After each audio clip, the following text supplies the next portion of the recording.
Estoicismo y gladiadores, virtud en la arena. El periodo de la antigua Roma se caracterizó por una sociedad enormemente estratificada, en la que distintas clases y estamentos convivían bajo la sombra imponente del Senado y el poder de los emperadores. En ese vasto entramado cultural y político surgieron diversas corrientes filosóficas, siendo el estoicismo una de las más influyentes. Esta filosofía, cuyos representantes más notables incluyeron a pensadores como Séneca, Epicteto y Marco Aurelio, ponía un énfasis especial en la fortaleza interior, la aceptación del destino y el control de las pasiones. En paralelo, otro fenómeno que marcaría el imaginario colectivo de Roma fue el espectáculo de los gladiadores, hombres entrenados para combatir, a menudo esclavos o prisioneros de guerra, que se enfrentaban a la muerte y la violencia con una mezcla de coraje y resignación ante la fatalidad. Resulta fascinante explorar de qué manera estas dos esferas, aparentemente alejadas en su propósito, podían converger en la búsqueda de la virtud y la comprensión de la vida y la muerte. El estoicismo, con su invitación a concentrarse en lo que depende de uno mismo y a cultivar la ecuanimidad, encontraba un terreno inesperado en la arena, donde la incertidumbre y el peligro constante eran parte del día a día. Así, los gladiadores, ya fuera de forma explícita o implícita, podían encarnar algunos principios fundamentales de esta escuela filosófica que tanto influyó en la ética y el pensamiento romano. La vida de un gladiador comenzaba a menudo en la esclavitud o en la derrota. Guerreros capturados en campañas militares, criminales condenados a morir en el espectáculo público o esclavos comprados específicamente para la lucha, todos eran introducidos en un régimen de entrenamiento exhaustivo. Las escuelas de gladiadores, conocidas como ludi, estaban dirigidas por un lanista, responsable de su sustento y de convertirlos en combatientes capaces. Allí aprendían distintas disciplinas, el uso de diversas armas, técnicas de defensa, tácticas de combate y, sobre todo, la capacidad de mantener la compostura ante la inminencia del dolor. Ser gladiador significaba convivir con la muerte de forma constante. En cualquier combate existía la posibilidad real de caer ante la espada del contrincante o bajo la decisión del editor del juego, quien determinaba si el gladiador vencido vivía o moría. Esta realidad, tan cruda y a la vez tan venerada por la sociedad romana, creaba un ambiente en el que reflexionar sobre la vida, el honor y el destino podía resultar inevitable. El estoicismo, con su llamada a reconocer las fuerzas que uno no puede controlar y a centrar la energía en la virtud y en la razón, hallaba un eco sorprendente en la disciplina de la arena. Muchos gladiadores se apoyaban en una actitud de firmeza y aceptación ante lo que no dependía de ellos, la voluntad de la muchedumbre, la decisión del árbitro y las demandas del emperador.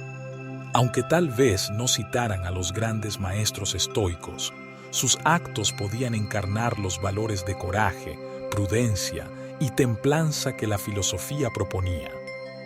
Déjame en los comentarios qué sentirías siendo un gladiador en el momento de entrar en la arena. Los principios del estoicismo, asentados originalmente en la Grecia helenística, llegaron a Roma y se difundieron con fuerza entre la élite intelectual y política. Sin embargo, su invitación a la austeridad y a la virtud no se limitaba a las clases altas. El corazón de la doctrina estoica recae en la distinción esencial entre lo que podemos controlar y lo que escapa a nuestro dominio. Las emociones, los deseos y las acciones internas son una elección personal, mientras que las circunstancias externas, la fama y la fortuna no dependen completamente de nosotros. Para un gladiador, que a menudo carecía de libertad política o personal, esta premisa podía ser un salvavidas mental. Al reconocer que no podían modificar el dictamen del público ni la voluntad de los poderosos, muchos se centraban en lo único que quedaba bajo su control, su actitud frente al riesgo y su destreza en el combate. Esa es la base de la ataraxia o imperturbabilidad del ánimo, tan celebrada por los estoicos, y que en la arena se traducía en una especie de serenidad marcial. Más allá del espectáculo y de la sangre, el gladiador que afrontaba cada reto con coraje y determinación encarnaba, a su manera, la enseñanza de que el miedo a la muerte no debe dominar la vida. Esta perspectiva, según la cual la muerte es solo una transición natural, encuentra eco en las reflexiones de Marco Aurelio, quien sostenía que lo importante no era vivir muchos años, sino vivirlos bien. En la arena, un solo error podía significar el fin, y esa conciencia constante de la finitud podía incentivar la meditación sobre qué vale la pena y qué no, un pensamiento profundamente estoico. La figura del gladiador estoico no es solo una especulación teórica. Existen relatos que sugieren que algunos gladiadores, conscientes de su condición efímera, adoptaban una postura casi filosófica ante el peligro. No se trataba de negar el miedo, sino de subordinarlo a una determinación mayor, cumplir con su rol, demostrar su valía y a veces buscar la libertad por medio de la victoria y la fama. En este proceso se entrelazaban elementos de esperanza y fatalidad, ya que cada combate podía ser el último. El estoicismo enseña que la virtud se revela en la acción, no en las palabras. De igual manera, la arena constituía el escenario perfecto para constatar la fuerza de carácter. Un gladiador podía fingir arrojo en el entrenamiento, pero solo en el momento decisivo se evidenciaba su auténtica valentía. Mientras el público rugía y el contrincante alzaba su espada, la calma interior y la atención plena podían marcar la diferencia entre la vida y la muerte. Para los estoicos, la vida virtuosa se medía por la coherencia entre pensamiento y acción, y en la arena, esa coherencia se ponía a prueba de forma brutal. Si bien no todos los gladiadores podían reflexionar con la profundidad de un filósofo, la propia dinámica del combate los empujaba a un estado de alerta y aceptación que se asemejaba notablemente a la disposición estoica ante la adversidad. La muerte, siempre presente, perdía parte de su poder de intimidación ante quienes habían aprendido a valorar más la integridad y el honor que la mera supervivencia. Por otro lado, no podemos olvidar que el mundo de los gladiadores también estaba atravesado por intereses económicos y políticos. La figura del gladiador valiente y estoico era a menudo explotada para entretener a las masas y ganar el favor popular. Los emperadores y líderes locales ofrecían grandes espectáculos para exhibir su generosidad y consolidar su posición de poder.